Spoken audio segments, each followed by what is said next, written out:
1.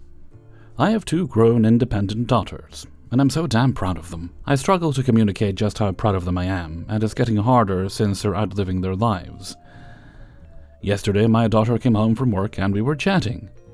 She asked if I wanted to split a joint with her, and it sounded like fun. I've taken edibles every now and again, but I haven't smoked in a couple of years. But this wasn't my first weed rodeo by any stretch. We went outside and had the best conversation. I told her how happy I was to see her being herself, and how she is such a gift to the world, and how proud I am to be her dad. I cried a bit. We hugged. It was a conversation I've wanted to have with her forever. When we went inside, I started to feel a bit wobbly, so I sat down in a big chair. I lost consciousness. Important note, I pass out a lot. When my nervous system gets overwhelmed, I will just shut down. When I came to, my wife told me that I hadn't been breathing. I thought to myself, I'm dying. Which means I won't need to apologize tomorrow for this terrible weed mistake. She left, and my other daughter stayed with me. She held my hand, and I felt so grateful she was there with me. I also told her how proud I was to be her dad, and how amazing she is doing. She is a teacher, and she is a ray of light to all those little ones. My kids are bloody amazing. I started getting fuzzy again, and I fully expected to fade away and never come back, and I was at peace with that. When I woke up again, there were like 7 to 8 first responders standing above me in my bedroom, asking me a series of questions. I tried to explain to them that this is a thing that's happened to me before, but my cognitive faculties just weren't there. Eventually, I was able to stand up, walk back and forth steadily, and sign a waiver relieving them of any culpability should I actually die. Before they left, the cop asked me where I got my weed. I live in a legal state, but I was not about to bring my daughter into this. I didn't answer the question, pretended to disassociate, laid on my bed and closed my eyes. They left after that. My wife stayed up with me a bit longer until she was sure I was okay. She also stayed up with my kids. When she came back into bed 2 hours later, she told me I said, unprompted, "Effing cops, I ain't no narc." 2. This happened yesterday, but technically spans approximately 5 years. I finished my master's degree in late 2019, or at least I thought I did, after a grueling year of working part-time and writing my dissertation. At long last it got finished, presented it in November, got my grade immediately after. My dad was even there to watch the presentation. Good times. Because the holidays were right around the corner, I didn't have my diploma until February 2020, and, well, I think we all know what happened to the world right after. When I got home after getting the diploma, I scanned it, so I would have a digital copy to send to employers and stuff, put the physical version safely away, and proceeded to not really think about it anymore. That's where the FU began. To be honest, I didn't even really look at it super carefully. Writing my dissertation was so incredibly exhausting and draining that I was just glad it was over and wanted to focus on my work. Years went by. I got through the pandemic. My career as a freelancer started gaining momentum. I fell in love, even moved to a different country. Recently I changed my name and emailed my university to ask about getting new copies of my diplomas with the new name. Somewhere in one of the replies from the university they asked, "Are you perhaps referring to your specialization diploma? We have no record of you finishing a dissertation, only all the other classes in the master's degree." My heart dropped. I looked at the digital copy I've kept for years, even dug up the physical version just to be sure. And lo and behold, while the diploma does mention the master's degree by its name very early on the middle of the second page, it does specify that it's a specialization. I have to admit I panicked. I scoured my old emails for something, anything that could help me prove that I didn't imagine the whole thing, and wrote back explaining that I did finish my dissertation and asking what can be done to try to understand what actually happened here. They haven't replied yet. Hopefully they will in the next few days. I know the professor who was my advisor can vouch for the fact that the presentation did indeed happen, but I'm terrified that because it's been so long, nothing can really be done about it anymore. I guess time will tell. I honestly feel heartbroken. Thinking that all that hard work could go to waste makes me want to cry. More than anything, I'm furious at myself for not paying more attention and catching this sooner. I feel like such an idiot.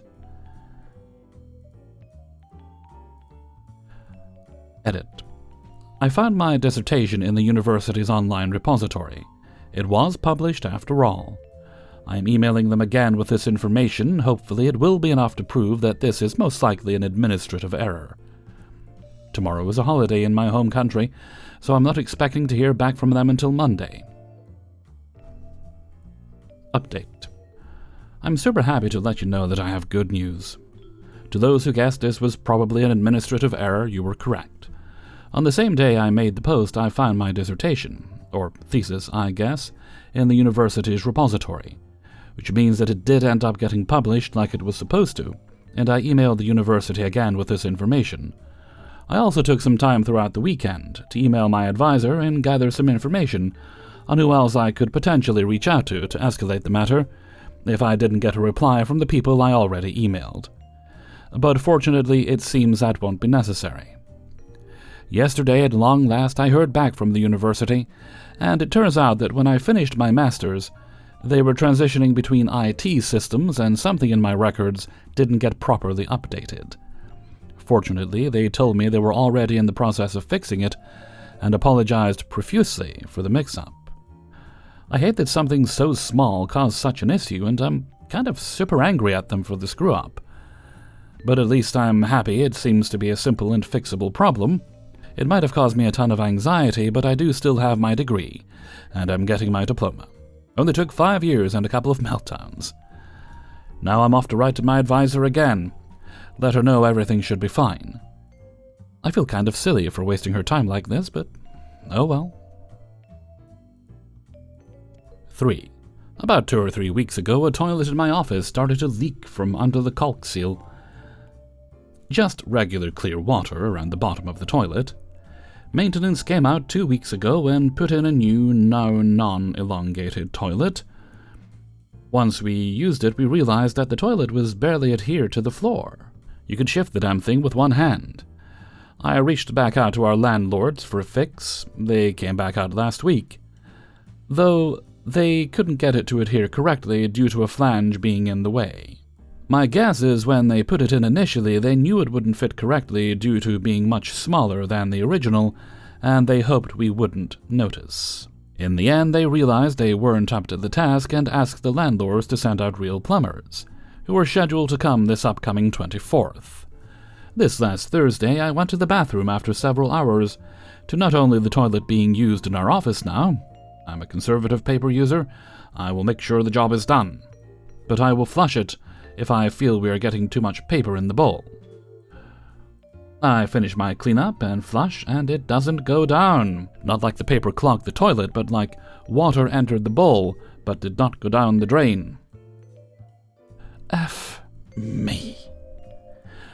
So I begin to plunge. I plunge for like 15 minutes and nothing is working. Over and over and over. After a while, I notice the plunger is ripped on the side. I go to Home Depot and buy 2 different hardcore plungers and return. What follows is an 80s montage of plunging. The floor is covered in water, my shoes are screwed, and this son of a bitch will not go down. I get a mop and clean the floors and call for backup. Coworker 1 plunges, nothing. Coworker 2 plunges, nothing. Coworker 3 then plunges for a good while, and some paper comes back in the pipes.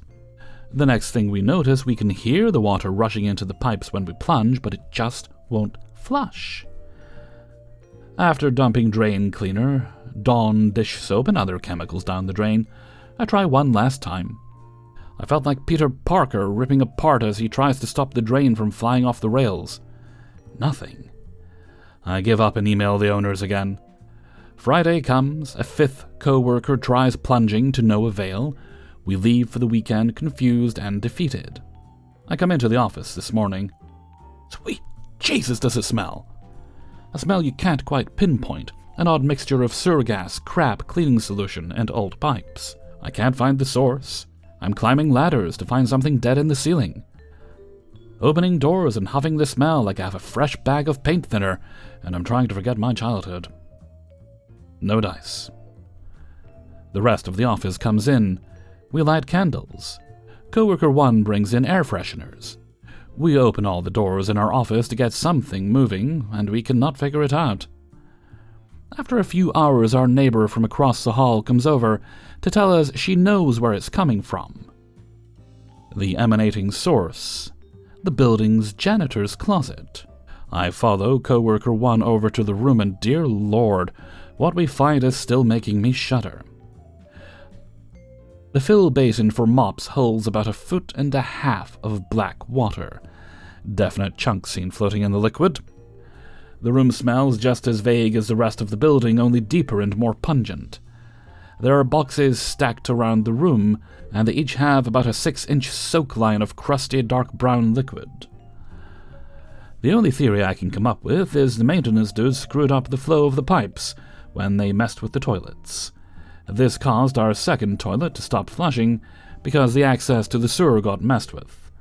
For hours, we must have been forcing crap water into the janitor's closet, spraying water all over the extra tiles, the boxes, the carpet, the supplies, filling this room with thick, rancid, rotting crap. It is foul, and I am shaken. 4. I am a new, been here almost a month pet groomer at a corporate store where we also offer walk-in services like nail trimmings and grindings. I get them pretty often. And as I am talking with the dog owner about what she wants, I end with my usual, "Please don't leave the store, it won't even take that long, and I'll just pay you to come get your puppy." Dog was really sweet and let me get through it all without much fuss, so all in not even 15 minutes. I take the dog out with me to the counter to start paging the owner. At previous jobs, the store overhead pager was a live call, as in I dial the number and hear myself talk through the sound system. Here it's a recording that ends when you hang up. As I start my "Will dog owner please come back to the salon?" I see the owner turn the corner, already making her way back. Here's where I screw up. I don't know how to end the recording without sending it to the store speakers. I head back to the salon to ask my manager. She tells me there's got to be a way, but she doesn't know it, so ask a store manager. I give the dog back to the owner, and while the dog owner is putting the harness on, I get one of 2 store assistants, not the actual manager, back to the counter. I tell her the situation and that yes, it's still recording. She fiddles with the phone system, and I beg her not to end the call while I'm trying to finish the transaction with the dog owner. After a couple of more seconds, she looks at me and I give her a solemn nod. Do it. It must have a limited time to record because it skipped the first part of me asking the dog owner to come back and immediately jumps to my call to my assistant manager. Bing bong. I messed up and I need help back at the salon. I don't know how to end the pager without sending it to the overhead, please. I'm crying, giving the dog owner the receipt, and she bows out fast. Immediately I'm on the floor laughing and crying as the salon erupts into cackles, and the store assistant is holding her stomach doubled over with laughter. The sound of my voice, and the assistant manager is trying to end the pager early. The actual store manager charges back, and we try to tell her what happened as she goes to stop it.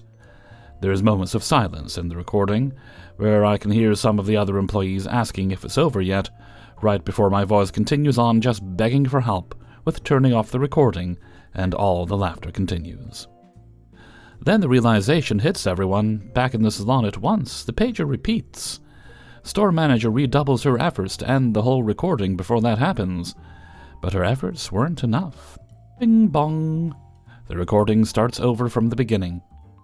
By this time the tears have dried and laughing has died down to giggles, as the other store assistant walks back with texts from another store with things to try. The store manager gets the pager to be on hold, not sure how, and there's a reprieve for my voice begging for help. The store manager walks away, thinking this is it, we've solved it, and the elevator-esque music will end our suffering. Until the hold music ends, and for some reason, the pager repeats again. 3 times. 3 times do the innocent shoppers have to hear me say, "Well, I don't want to send it to the whole store, I just need help stopping it." Store manager is back, along with the other assistant who brought the tips, and together they end it, and my suffering, with a second of back-to-back pager notifications like it reset itself. Thankfully, it was near the end of the day, so I could hang out back with the dog kennels to recover before heading home. And hey, now I know better. Just end the pager as soon as I can. 5. When, yesterday, where, hair salon. Level of screw up, mid. How I screwed up? I needed a haircut, so I went to the hair salon I always go to and requested my usual hairstyle, which was a mid-fade. However, what made yesterday's trip to the hair salon different from all the other trips was the new girl who recently started working there. It was my first time seeing her, and let's just say, I was unable to stop looking at her. She was gorgeous. As soon as she caught me looking in her direction, she rotated her empty chair towards me and invited me to have a seat. At that moment, I locked eyes with the person who normally cuts my hair, but he was busy with another customer at the time, so I used my non-existent powers of telepathy to low-key tell him that I was going to go with the new girl. Cut to new girl cutting my hair and casually telling me about random things she's seen on TikTok. She was so cute, I automatically downplayed the couple of red flags that popped up mid-haircut. Red as in the color of my blood. It was literally bleeding at some point. 2 points, actually. New girl cut both of my ears with the razor-sharp hair clipper she was using. She was very apologetic and embarrassed while I was painfully attempting to continue flirting by unsuccessfully trying to get her to give me her number so that I could, keep her informed in case I got an ear infection or something. Thing is, I didn't get an ear infection. I got a really bad haircut. New girl panicked after seeing me bleed or whatever, and left me with what looked like an uneven mohawk instead of a mid-fade. I could see her becoming more and more stressed out while trying to fix the unfixable. So I thought the following words might bring her some comfort. You know what, don't worry about it, I can always shave it all off at home. New girl broke down in tears when I said that, which prompted the person who normally cuts my hair to abandon his customer to console new girl. I ended up leaving the salon with a mohawk that was off-center and feeling like the bad guy. I shaved my head as soon as I got home, so now I look like a skinhead. Hey everybody, Hellfreezer here, and thank you very much for listening to Embarrassing Stories, episode 117, and big thanks to everyone who let me use their stories in this video. Before you go, I would appreciate it if you would click the like button and subscribe so you can get more of these videos in your subscription feed, in theory. And if you would like to support the channel, you can do that by signing up for my Patreon page. If you do that, you get all the videos on a Monday all at once. There is also a link to my merchandise store on Teespring. Okay. I don't think we have any other bits and bobs today, so let's move along to Hellfreezer's question of the day, and we'll keep it on topic for the last story. What's the worst haircut you've ever gotten? Mine was courtesy of my sister, the one I don't talk to anymore. Only one I've got, but still don't talk to her. Not because of the haircut, for other reasons involving money. But, she essentially was doing my hair, doing it the way I would usually get it done, and she neglected to put the guard on the clippers, so she ended up giving me a bald spot. I wasn't really too fussed about it because, I had more hair then and I knew it would grow back. And it did, but that was the worst experience. I have my own set of clippers now to keep things neat and tidy, and it turns out, the clippers do most of the work. You don't have to attack somebody's skin like they've offended you. If you're comfortable, please share some of your hair disaster stories in a comment below. I look forward to reading them. And before we go, let's take a look at the answer of the day from a previous video. And this comes from Embarrassing Stories 116, and it was food fads you've tried and liked, or would like to try eventually. And today's answer comes from, let's see now. Broken Vampire. I'd have to say making phyllo from scratch. I love baklava, and I have made it at home, but I used the store-bought phyllo. I also substituted walnut for the pistachios that we don't like. But after looking up how much effort goes into making phyllo, I figure after an apocalypse, I'll make it then. Baklava would be an awesome trade item. Thank you very much for your answer, Broken Vampire. I think I tried baklava once. I don't think it was that the baklava was bad, I just don't think it was a good one. I must try it again. It was overly greasy and not pleasant, but I would be willing to try it again. Sometimes you just gotta